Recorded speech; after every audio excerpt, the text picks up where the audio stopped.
Hello everyone, my name is Taylor. And I'm Kelly. And we are the co-hosts of Jumping Bomb Audio, the #1 show all about the world of Joshi Pro Wrestling. Every other Monday, we're coming at you with news, show reviews, and previews of upcoming Joshi action. So whether you're just getting into the scene or you've seen it all, this is the show for you. Check us out on the Voices of Wrestling podcast network and wherever you get your audio. Hello, do you like New Japan Pro Wrestling? Are you a Shin Nihon freak? If so, check out the Super J-Cast with Joel and Damon on the Voices of Wrestling podcast network. And even if you fucking hate New Japan Pro Wrestling, listen to the Super J-Cast anyway. Not just for our great show reviews, analysis, and pastrami sandwiches, but there's also usually some dick jokes somewhere in the obligatory opening 30 minutes of absolute nonsense we chat about every single week. That's the Super J-Cast for all the best talk about New Japan Pro Wrestling, crisps, and pornography. It's Kelly Clarkson here to talk all things Wayfair, the best place to buy furniture, decor, and anything else you can think of to create a home you absolutely love.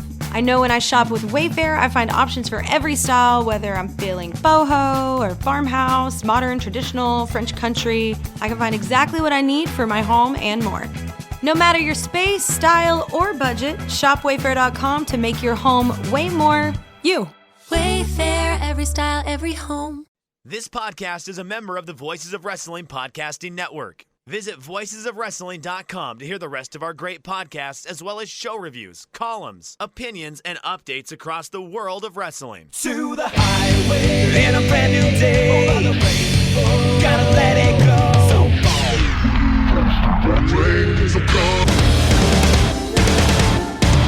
fast to finger down.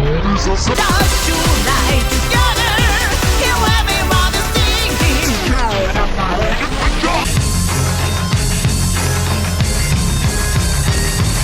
You can't want your pie. Copy farmer, what the show.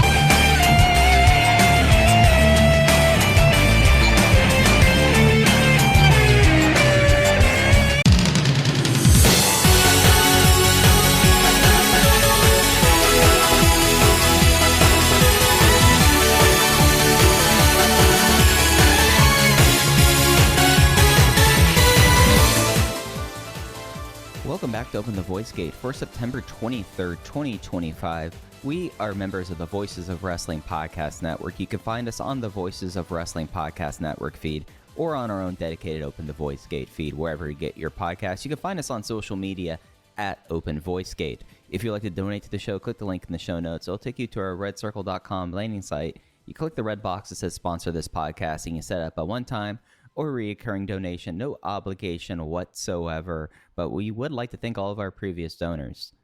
I'm one of your hosts. It's your old pal, Mike Spears. Case Lowe is on assignment this week, so I'm left home alone this week, and that's not to say that there's not a lot of stuff to talk about. We're going to review the Stormgate show from Osaka, one of Dragon Gate's few appearances in Osaka over the year of 2025, and then we're going to talk about the overall Dragon system as a whole, a little bit about how Dragon Gate is navigating this 2025 and with all the changes in venues and how that's kind of changed how they've treated some of the other venues, as well as especially coming out of this Osaka show. A lot of things being built both for Miyane, obviously, on Wednesday, as well as the October Korakuen Hall, and we have a title match coming up on Sunday in Kobe as well.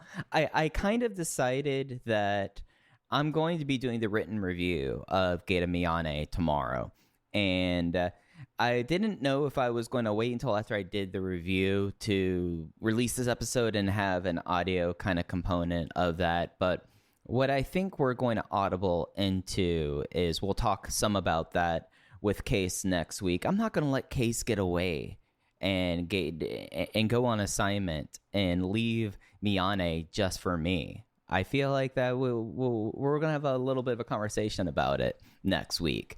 But also I want to touch on what's going on in the most cursed / in some ways kind of interesting promotion of 2025 GLEAT. This isn't going to be me just being a GLEAT pervert, but there's things that have happened in GLEAT since the summer that they're kind of figuring out as they're moving on towards their bigger show of the year in Yokohama Buntai coming up in November. I want to look over there, and there's also some secret base stuff that's been happening that I need to. They use twit casting for secret base, but they had a couple of interesting shows over the last few weeks, and we don't talk about secret base enough. I mean, we don't talk about secret base at all. So we're going to talk a little bit about secret base towards the end of the show, but let's start it off with talking about Stormgate in Osaka from this Sunday on the 21st. So Stormgate from Osaka, their first Osaka show since July. One of the interesting things in this kind of 2025 schedule, at least for Dragon Gate, is the situation in Osaka where normally, I'm going to pull this back up for me. I had this where normally they don't run Osaka every month, but you have about, it ends up being what I would say about 8 to 9 times across the year. And of course, that includes a double shot and traditionally in March, as well as the bigger date that's not happening this year, the Gate of Destiny, usually in Ideon 1 not happening because of the construction. And I was about to get on here and say, I feel like it's been like half a year since they've been in Osaka, but they were actually there just before Kobe World this year on the 6th. And it's a situation where they run this building at a rate where, at least with the construction and everything, it's all a little bit up in the air, but they don't run Osaka as much as you would think that they would. I always, and it seems like, at least to me now, it's a misconception. The amount of times that they run Osaka, that they've run Osaka, so far this was the 6th show of the year. They ran Osaka only 7 times in 2024, and then they ran it another 8 times in 2023. So you would think that, especially with how Japan's laid out, right? You have Tokyo and the overall Tokyo area, Chiba, Yokohama, all of that, Saitama. And then when you get into Western Japan, Kansai, Dragon Gate is known as the Kansai promotion from Kobe, and they still run Kobe at least once a month. But the major city in Kansai isn't Kobe, it's Osaka. And they only run that one a little bit less than I thought. I always thought that they would end up running it like 10 times a year, but it's at least not been the case over recent years. But overall, let's talk about Stormgate, the show that actually happened on Sunday. Attendance 775. That's basically about what they had in that building back in July. And I thought that when we were previewing this last week with Case, that the show had a lot of things that were pretty interesting throughout it, at least as put up as a card. You had a fun opener, Sasumi Yokosuka versus Akihiro Sahara. Homare has another singles match against Gaja Dokuro, this time Jason Lee. Mochi and Fuda versus KZ and UT, that's a good time. Even the touch football match, I thought, okay, you have a lot of people that can, carry the weight there. And then what we had on paper was a really fun looking top half of the card with Paradox versus Love and Peace, and then building up the stuff that Dragon Gate needs to focus on really in October with the Dreamgate match, Madoka Kikuta versus Benkei. You have the preview for that. And then they framed this as an all champions match, D-Courage versus Gaja Dokuro, the Triangle Gate champions, Kai Ishin and Yoshiki Kato. And on paper, when we were talking about this last week, I thought that this was a potentially really fun show, and I am happy to report, at least in my opinion, great show that they ended up having on Sunday. Only one thing that I was close to and borderline notebook on, but overall, I think you look at a show like this in the context of Dragon Gate's year, whereas normally they'd already be they'd be coming right off of Dangerous Gate. That was earlier this year. That was in August. And then you'd be pretty much already looking towards Osaka, and everything would be falling in place for the Gate of Destiny. And without Gate of Destiny on the schedule and no final gate at the Fukuoka Kokusai Center, you have a schedule where I've made a pretty big point of saying this, that the biggest house that Dragon Gate's going to be coming across is their Tokyo shows. And we already have tomorrow the huge Gate of Miyane show. Ticket sales seem to be picking up a little bit for that one. And then the October Korakuen, we already have both a Triangle Gate and a Dream Gate match. And I felt like, at least building towards those, this show did an excellent job of that, with a really entertaining kind of, I lump it almost as a segment. One of the things I think that this company has really done well over kind of like the last 12 months, and I think it's really going back to that September Korakuen with Homare's debut. I think that they have found a way to do really compelling wrestling storytelling, and especially like weaving in the matches and segments into like a greater, longer kind of package. And you had some of that with the way that they built up the Triangle Gate match, and Homare and Jason Lee going into very quickly almost a preview of the upcoming Triangle Gate match. And I thought that it just was really successful at what they did, and how they're kind of building up this Saipatra pseudo unit at this point. And it's just really kind of the kind of thing that on a show like this, that you know, you're always looking towards those North Stars and these bigger Korakuen shows right now. And these are the kind of things that I really like that they're doing right now with that. So let's kind of, for lack of better words, that I think this show works better if we kind of just take it by topic versus doing top-down show review. So the first thing, let's talk a little bit more in depth about this Homare versus Jason Lee match that turns into Shun Skywalker, Homare and Kazuma Kimura versus Ishin, Yoshiki Kato, and Jason Lee. And I thought that you had this, the situation with Homare versus the former Z-Brats, now Gaja Dokuro singles matches, with the way that they've kind of, in some ways, protected Homare, or just were very intentional with his booking, at least for like the first 6 months of his career. Getting to see these kinds of singles matches is something that we just did not get to have as a rookie for Homare. Homare was already in Z-Brats and was acting as the third run-in, do a bunch of super kicks in the corner cutter kind of guy. He does not have like the situations that, like earlier on the show, you had with Akihiro Sahara having the more traditional route where you're going to have a lot of singles matches against the likes of Sasumi Yokosuka on these. So you have that proposal for this ongoing like unofficial series with Homare.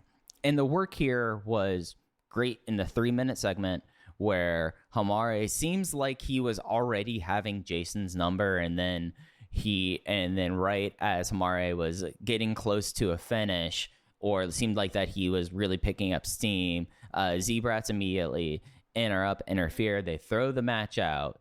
This clip is on Twitter if you're not a Dragon Gate network subscriber. And then immediately Kazuma Kimura hits the ring, goes after everyone, and like bows up against Yoshiki Kato.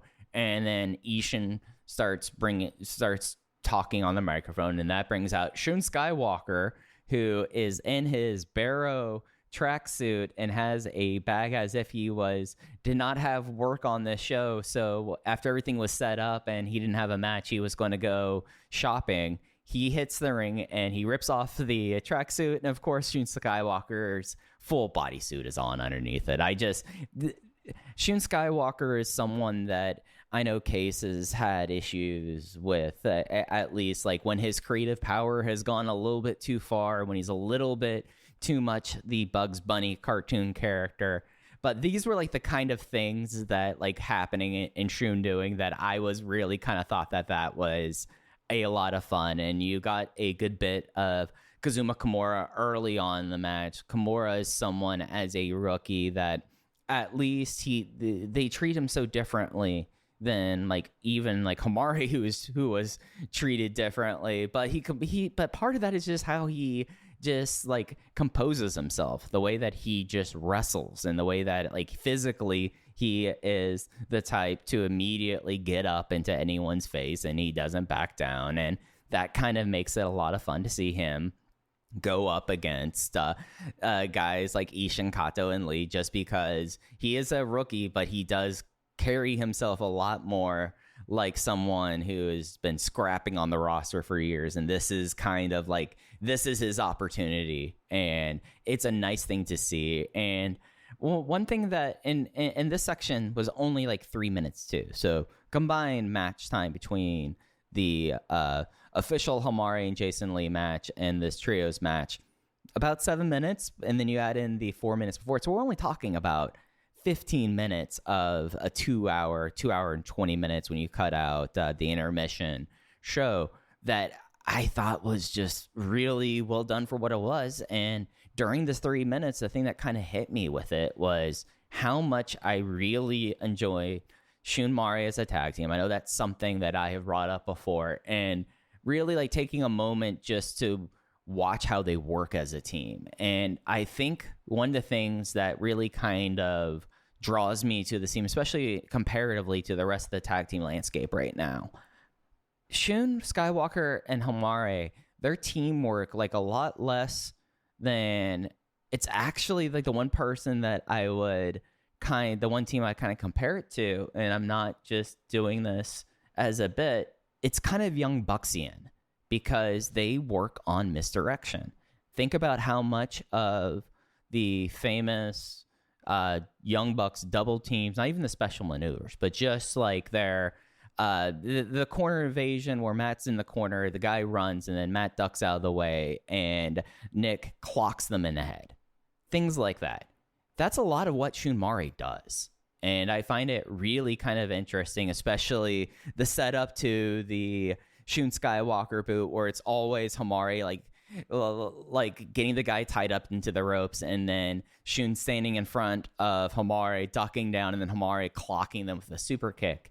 It's really cool stuff, and it's something that I think that you don't really see as much of these misdirection-based like double teams as much anymore. I feel like that those were such a hallmark of maybe the 2010s indie scene in a way, but like that was one of my big kind of takeaways of this overall segment was, boy, I enjoy their double teaming.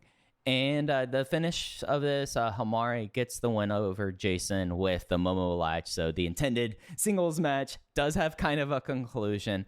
I kind of, because of what this was, I lumped it up as one thing.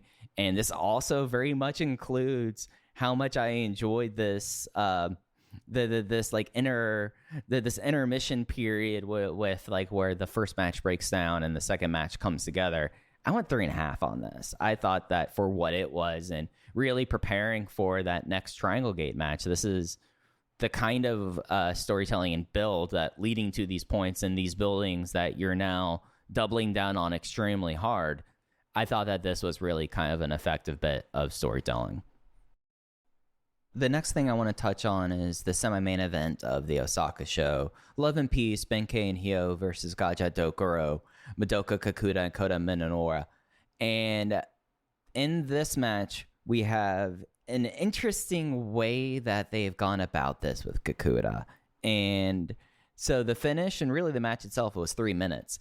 I'll just run through the match for y'all right now. Kikuta tried to basically intimidate Benkei and started to try to choke him right as the bell rang, but then he got cold cocked by Ben. He staggers, and then Love and Peace put forth a strong effort against Gaja Dokuro until at a certain moment, very briefly into the match, we already have Ben going for what it looks like a spear, a really fast clip going on with this match and how they've built toward it. And instead of hitting the spear, they do Benkei's knockout sell, but this time it is for a hip attack that just absolutely craters him. Kikuta goes to ground and pound, and referee Takagi calls the match, and they play this knockout as a shoot. And I really kind of like what they're doing with Madoka Kikuta. We saw this in the lead to him beating Shun Skywalker, but as he's now freshly champion going towards his first title defense as this dominating heel, Benkei being the challenger, one would think that this could have been a situation where the Shun Skywalker summer injury, not injury, overall kind of vortex, or is this going to be a more traditional kind of a build where Ben is going to get a one-up on Kikuta and is looking kind of strong going into the October Korakuen, and instead Kikuta remains the steamroller who just tears through everything, and it's now greatly apparent that Kikuta, who we've seen destroy Strong Machine J, we've seen destroy Shun Skywalker, he's now the person that in theory is like the strongest person on the roster, I would say. I think that at least if we're going kayfabe canon, you're thinking about who's the one that's going to do the best at the bench press, you're going Benkei. And instead, he is out. And it's going to be really fascinating to see over the next few weeks, especially after we get through Miyane and how this goes towards Cork and how they keep on building this way and getting Ben either established on a better foot, or is this going to be a situation where we see this this person who has had notable knockout issues? I mean, I was a little surprised to find out when we were doing our Naruki Doi 25th anniversary episode that Benkei started doing the knockout cell well before the Final Gate 2021 match against Shun Skywalker, where he got legit knocked out. So you have this guy who now has such a clear and apparent weakness be your challenger, and I think it's really cool. I think that it's something where Gaja Dokuro is really working as a heel unit for me. I'm really... they've done this great job, and as I'll transition to the main event and talk about that as well, it's done this really great job of already defining itself and maybe not completely standing apart from Z-Brats, at least as of where they are. I mean, they're still literally within their first month of being a formal unit at this point. But I think that Gaja Dokuro has done a great job of establishing a vibe and also a kind of mindset as a heel team that feels distinct from Z-Brats. And now some of that may be because you have the Spectre, Shun Skywalker, and that's not meant as a negative thing, as like we talk about Shun Skywalker and his scale of Bugs Bunniness. He had a certain influence on the heel unit that it was very much kind of in his image. I mean, Shun Skywalker was basically running shows and doing like his Mask Z stuff, and that's not the vibe we are getting from Gaja Dokuro. An interesting thing about this main event. So main event was D-Courage, the Brave Gate champion, Ryoya Tanaka, and they opened the Twin Gate champions, Dragon Dai and Yuki Yoshioka, versus Gaja Dokuro, the Open the Triangle Gate champions, Kai, Ishin, and Yoshiki Kato. And I just really like the aspect of you had essentially 3 heel matches on this show. They save the big crowd brawl until the main event, and you work this kind of main event that it's not the early thesis on how we used to say like Z-Brats versus Natural Vibes or RED versus D-Courage, or no, it wouldn't have been RED versus D-Courage, it would have been Z-Brats versus D-Courage, but RED versus Masquerade in a previous thing about like what would be kind of your touring match. And I really like where the heel unit's at right now because they feel dominating. They feel like that they are just a bunch of bad men willing to do bad things, taking you into the crowd and having a rather long crowd brawl, it felt like. And then you have this aspect of it that Kai did perhaps the loudest box shot that I've heard in a long time. And especially since they've gone from using a full plastic box to just the box lid. As an aside, I've always appreciated that we've all decided collectively that we're treating a box lid with the same amount of the box lid does the same damage as a box and a lid. I like that we Dragon Gate fans around the world, we've all decided just silently, hey, that works. Let's go with it. We're not going to interrupt the good time because of semantics. But Kai just whacks Yuki Yoshioka with it. And it just was one of those things that I'm like, okay, we got a heel unit led by a guy with a giant mallet. One guy has a skull around. Their themes sometimes now have random rattlesnake rattles in it. And they feel like a group of absolute killers. And you contrast that with your main characters in D-Courage. And what they had here in this main event was just a smooth, big Dragon Gate main event. I thought that this was a whole lot of fun. It was really kind of worked in segments where, okay, you lead off with a crowd brawl, but then D-Courage gets control over Yoshiki Kato, isolates it, and then you have that super loud box attack, and then it's an isolate Yoshioka moment, and Yoshioka has a time where it looks like he's going for the frog splash, but then Ishin pulls him off of that, but Ishin is stopped and has to eat a vampire scissors. Just really smooth work.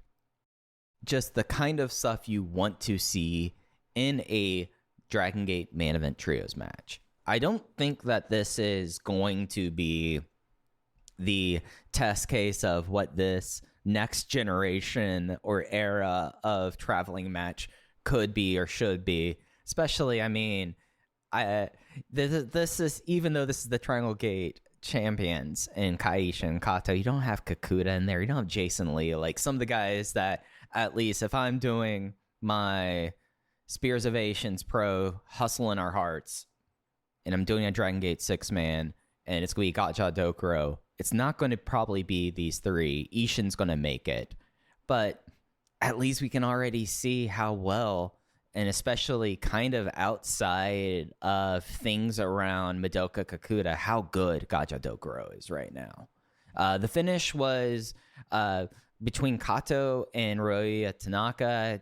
Tanaka hits one of the better looking Crimson Smashes, tries to go for the cross-saber, is countered out of it. A little bit of stumblingness from Kato, but that then quickly moves into a tilt-a-whirl into the cross-saber for the finish. Great main event. 4 stars. And in the post-match, we got a kind of fun nod to Osaka, but again, looking down that road. And you have Ryoya Tanaka first calling out who was in attendance tonight in Ideon Arena 2. Why? It is Osaka Pro mainstay and legend, Billy King Kid, the first trainer of Ryoya Tanaka. And Tanaka, he later went on social media to talk about this. He said he's always wanted to have his trainer, and Billy King Kid was his trainer before he got to Dragon Gate, in your Animal Hamaguchi or Takuma Fujiwara at Michinoku Pro kind of way. And he always wanted to have like a moment where both him and Billy King Kid could like stand in the ring together. And he says like the one next thing that he wants to have is to have a match between them in the in the ring. And for a moment I went, is Billy King Kid going to get a Brave Gate shot?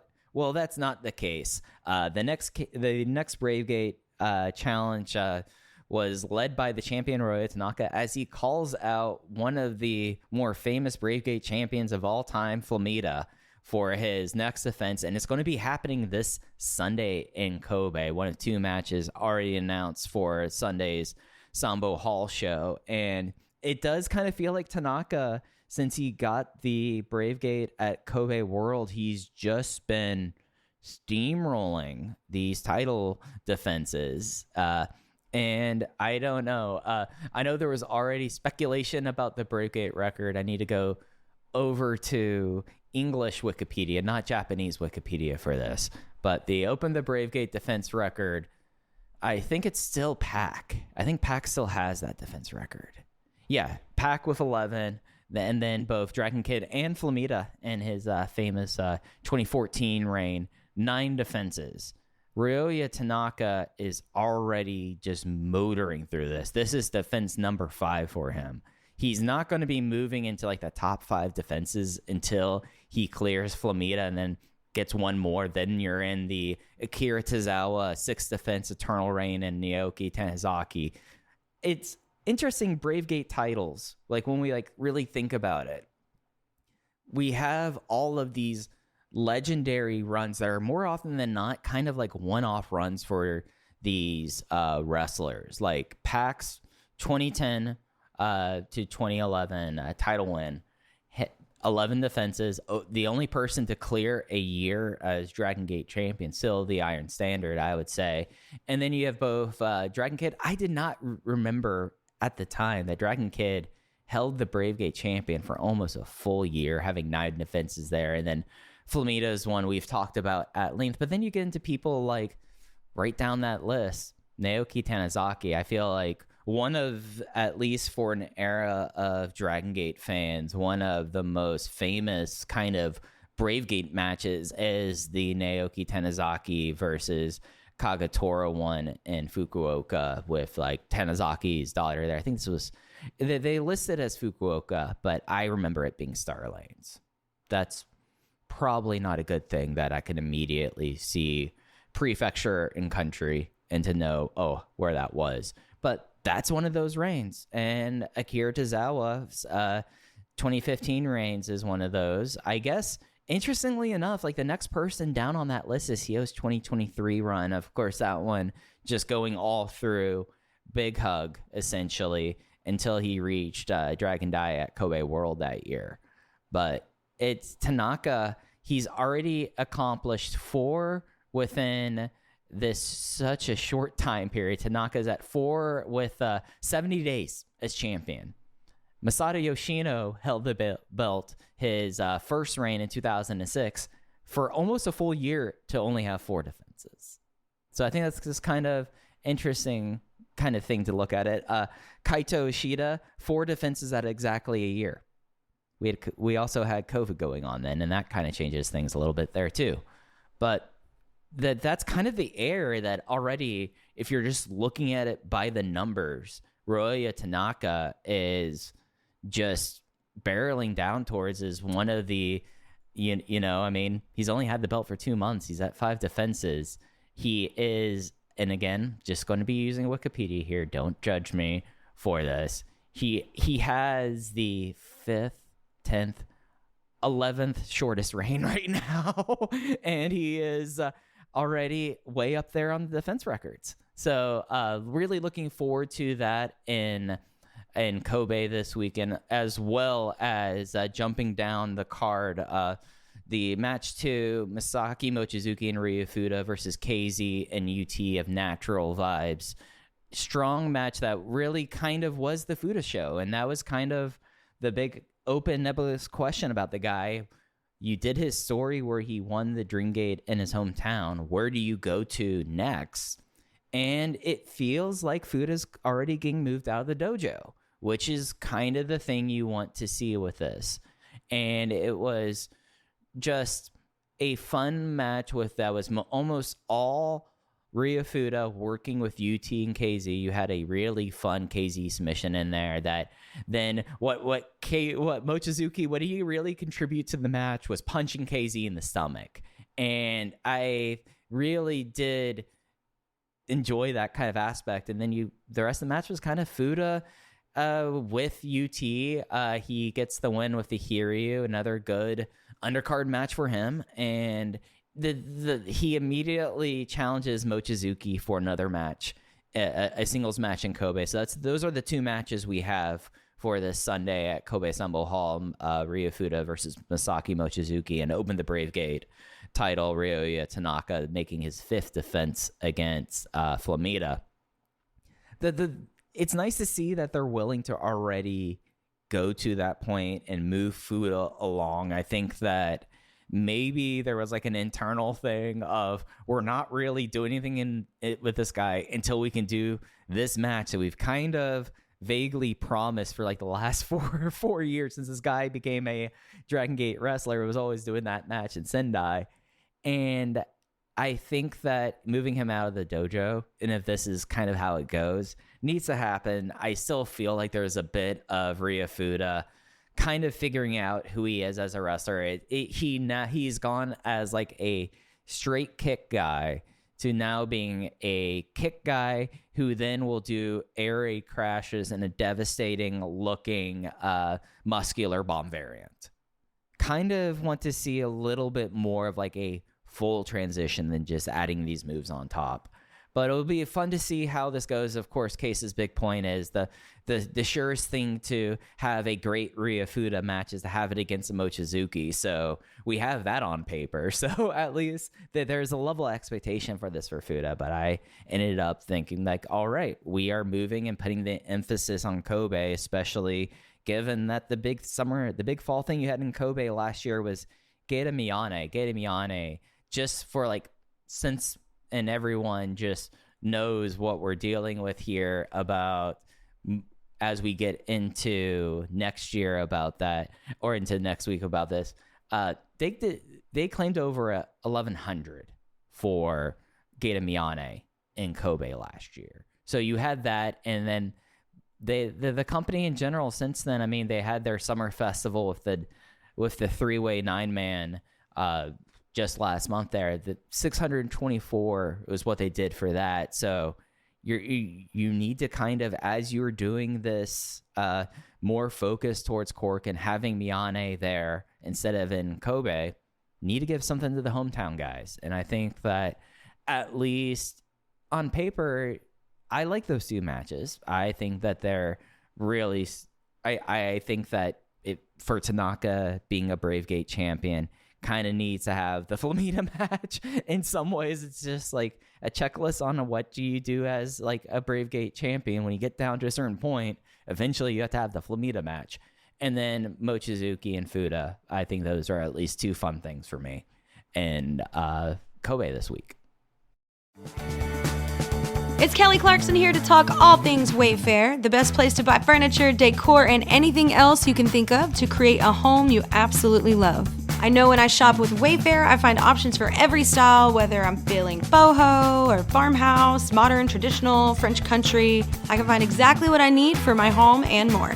No matter your space, style, or budget, shop Wayfair.com to make your home way more you.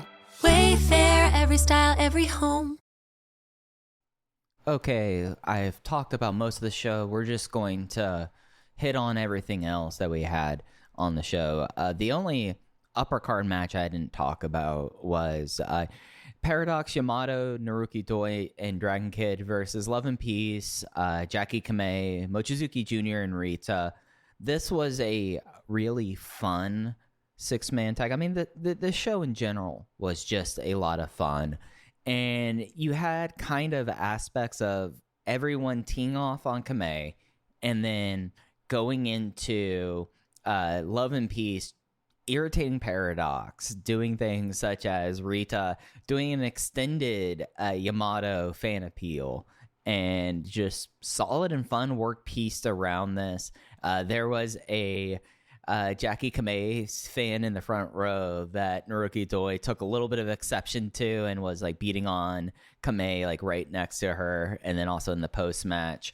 This was just fun work. Your finish was Junior going for the German suplex with Dragon Kid after a series of JoJo knees. He hits a he's trying to go for the wrist, and he goes wrist control into a ripcord JoJo knee, but Dragon Kid was able to convert it into a crucifix, and then we got the doable for the win. Fun work here. Just a zero stakes trios match on a show that had a lot of other stuff going on that I ended up really kind of enjoying. The touch football match of the evening was Don Fuji, Takashi, Ho-Ho Lewin, and Sachioko Boy versus Ultimo Dragon, Strong Machine J, Luis Monte, and Flamita. It is fascinating to me as not a consistent All Japan viewer how over Takashi is. It's something that I am still coming to terms with, and I think it's because it's CyberConk. And I've dealt with the guy for, a long time as like a Cyberbomb context. And then he is crazy over in Osaka. You got a lot of Strong Machine J and Sachihoko Boy. This got a good amount of time, but it just kind of was the match you expect to have with these guys. Flamita hit the Tiger Driver on Sachi to get the win. And the opener is the one thing I haven't touched on yet. And this was a real good time. Susumu Yokosuka versus Akihiro Sahara. And it was just, Susumu Yokosuka is one of those guys that, especially in a singles match like this, opening the show, you're in for a good time. And it was really fun, worked in how basically Akihiro Sahara was trying to basically run over Susumu Yokosuka with shoulder tackles, and Susumu got him with a high knee and then was able to capitalize on that and beat him down to it. And you had a fun sequence with Akihiro Sahara shine. They're with a company like Dragon Gate, and I feel like we bring up a lot that it's a promotion that does things a very set way, and they have a set mindset and paradigm that, like, really, I think they are so kind of true to themselves as a promotion that when you get people who do not fit that mold, like Akihiro Sahara, like Kazuma Kimura, just like when you think about a Dragon Gate kind of wrestler, you think about your Ryoya Tanakas, you think about your Dragon Dias, like that is kind of what you think the archetype is. But I think that we're getting to see these guys that, Akihiro Sahara, a lot of his offense very much is what a 1980s territory former college football player would do as his offense. And it kind of rocks. It rocks that he tries to run through you. He goes for a spine buster and it looks really good. And that's just so contrary to what you expect. And then you have Kazuma Kimura, who has no chill, gets up into everyone's face and wants to collect your arm. He wants to rip your arm out of your socket, and then I think he wants to have a collection of it. So there's a place for a serial killer on the Dragon Gate roster, I guess. But it's just interesting, like, on this show, and especially for where the promotion's at in 2025, that you have just, like Dai Tsujiguchi is coming soon sometime. And we're getting to the point of the year where you wonder if Koki Oshima has learned how to emote enough to get that debut in Sapporo. But those two guys almost feel more like what you expect out of Dragon Gate and not like Sahara or Kimura. So it was a really fun Osaka show. It was, I think the next time they're back there is going to be for that doubleheader in November. I like what they did here. I really did. I think that it's interesting with how now looking at how the company is going forward this year and the scheduling, and how Osaka, which feels like such an important Dragon Gate city, like their first real kind of appearance in what feels like forever, really only 10 weeks, but a strong performance there nonetheless. All right, let's talk about some last Miyane things and go over kind of where I'm kind of looking to on this show as we're getting close to it. I mean, probably by the time y'all hear this, the show has already happened for them. But Gated Miyane feels like at least the promotion has treated this like a major big deal in their biggest building that they run for at least the next few months. And just running through that card real quick, we're getting Flamita and Jackie Kamei versus Luis Monte and Ryoya Tanaka, Ultimo Dragon, Wasatamo Dragon, Susumu Dragon, and Ultimo Machine versus KZ, Benkei, Kakatora, and Flamita. So clearly Ultimo, Strong Machine J, Susumu, Watamo though. Let me pull up this match graphic and see if this is something where the translation is getting me. No, it's Watamo. I don't know who Wasamo is. I guess I would have guessed like Don Fuji or someone, but maybe not there just because of they have stuff they're going on in the next match. But I wonder who this is going to be. Match 3, the match that encouraged Case to give me this show to review. Dan Kashino Dino, Oka Masaki, and Don Fujiko versus Kai, BB Hulk, and Hyo. That's going to be something. Former partners reunite as Kota Minoura and Rita face off against Jason Lee and Mochizuki Jr. Just a fun bit of booking from a close friend of the show, Seiji Miyane. I like the fact that intentionally breaking up some pairings and making them go against each other.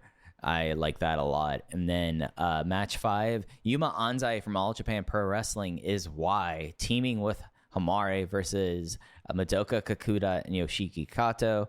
Your semi-main event are the lookalikes of Yuki Yoshioka and Mao from DDT versus Dragon Kid and Dragon Dia, right before the two of them are heading to Oberhausen in WXW. And then the main event, we still do not know who X is at game time, but it's Shun Skywalker with X. Shun has been going off about how tired he is of Seiji Miyane, and he's going to take care of this here with it. But they are going up against Minoru Suzuki and Yamato. Minoru Suzuki, who showed up today back in Pro Wrestling Noah to have a match with Kazuyuki Fujita, which you don't even have to know my opinion on that, but we just know that the most exhausting points of wrestling Twitter are sure going to have some opinions on that.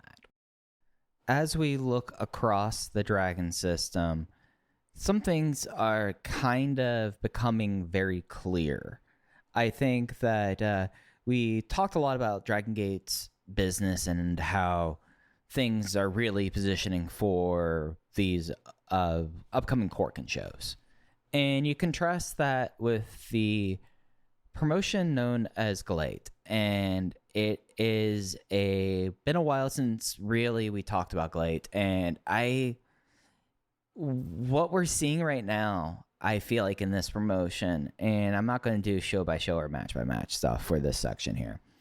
I haven't seen the most recent show. They actually had a show in Osaka going head to head against Dragon Gate this week. But what we're really starting to see with this promotion is how bad it can go after a pretty big scandal.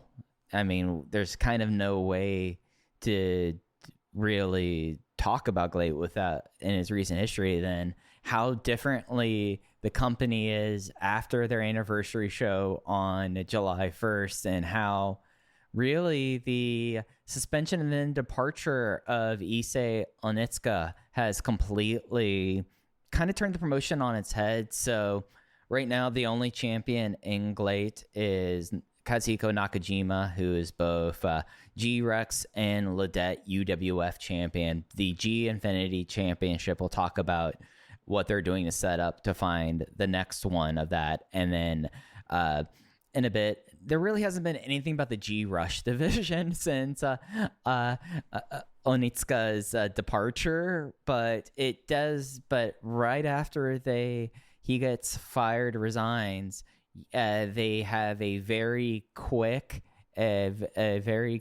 disbands match between the Anti-Glee Monsters and G-Rise, and they end G-Rise within weeks, basically. But they ended G-Rise on August 21st. Of course, that was Issei Onitsuka joined that unit, and that leaves GLEAT with just the anti-GLEAT monsters, Black Generation International, as well as Triple Love Hawk, who has become more and more kind of the thing. One of the things they're basing the promotion around is the trio of T-Hawk, Ryo Ataka, and Michiko.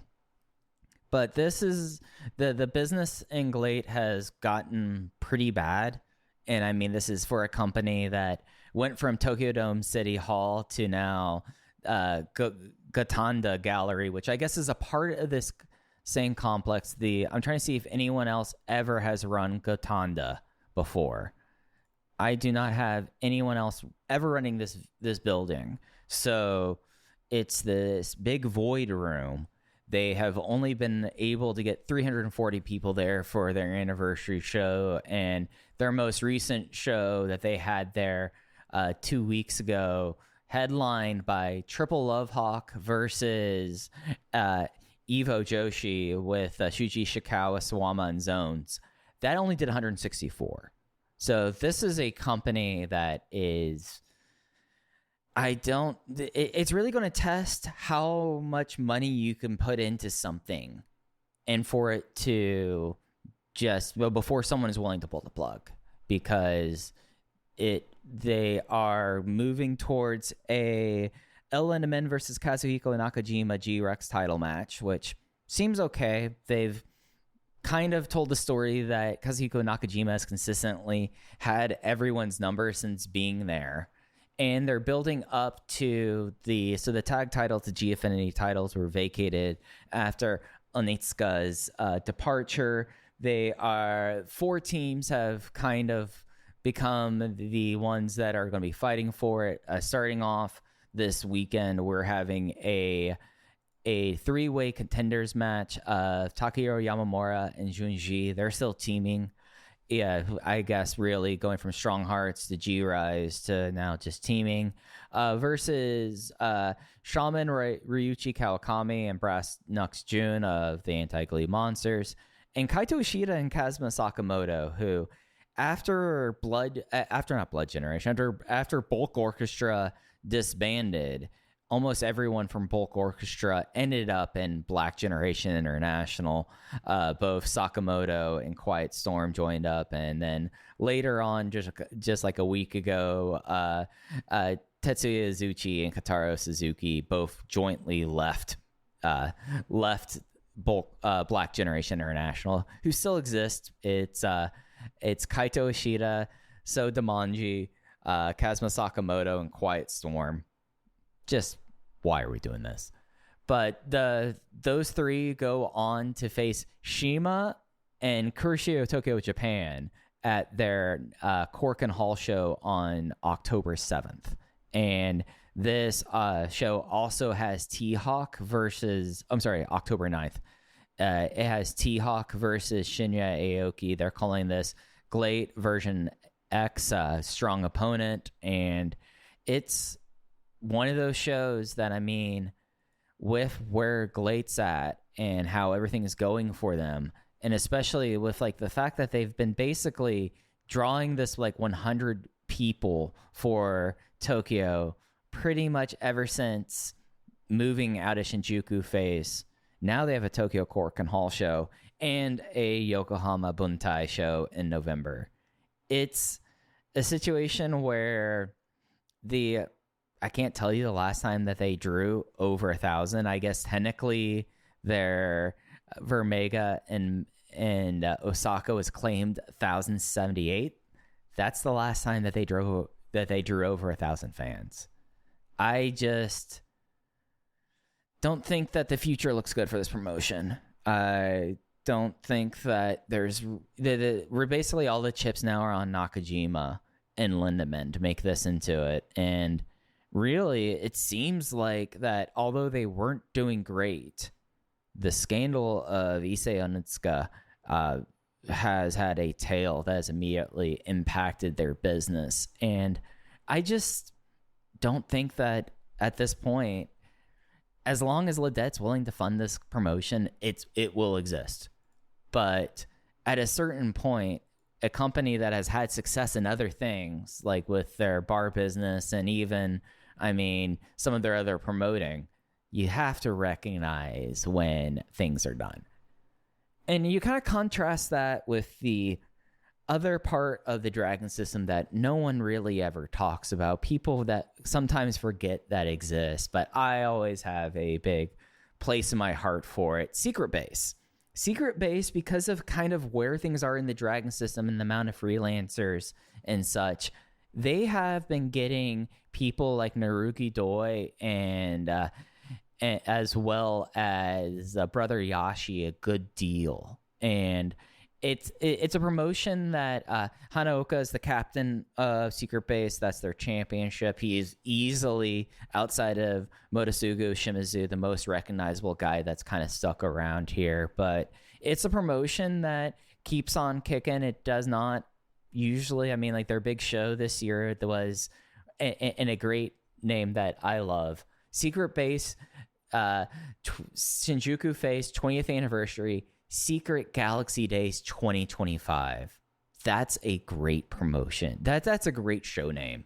But it keeps on keeping on. It's based mostly in Tokyo and Chofu, but they've been doing more kind of shows and they've been on tour. They actually, last week was in Osaka. And recently, if you're someone who keeps up with a certain level of Mexican indie, you will hear of Hip Hop Man. Hip Hop Man has been over with Secret Base and has been working pretty much the whole entire summer there.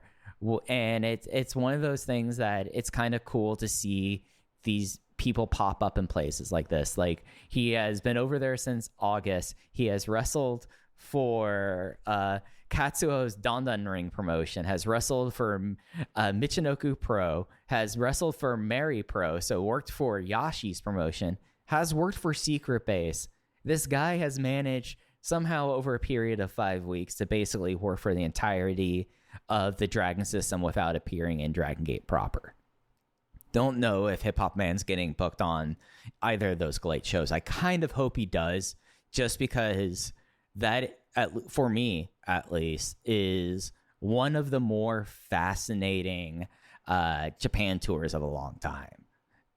Yeah, you don't get someone who basically works in northern Japan, and then I'm sorry, I'm by myself and recording this, and I'm still doing something that Case and I would do, which is go to Cage Match late on an episode. I did not realize that Fighting Ultimate Crazy Kings 1 still exists. This is for our 38 to 45-year-old wrestling fans that were on the internet back in those days. Fighting Ultimate Crazy Kings still exists. They had a show in August. It was their first show in 16 months. They seem to kind of only do stuff with Ring Soul, which makes sense, especially in Western Japan. Everyone kind of does stuff at Ring Soul. But Fighting Ultimate Crazy Kings had a show that Hip Hop Man showed up on.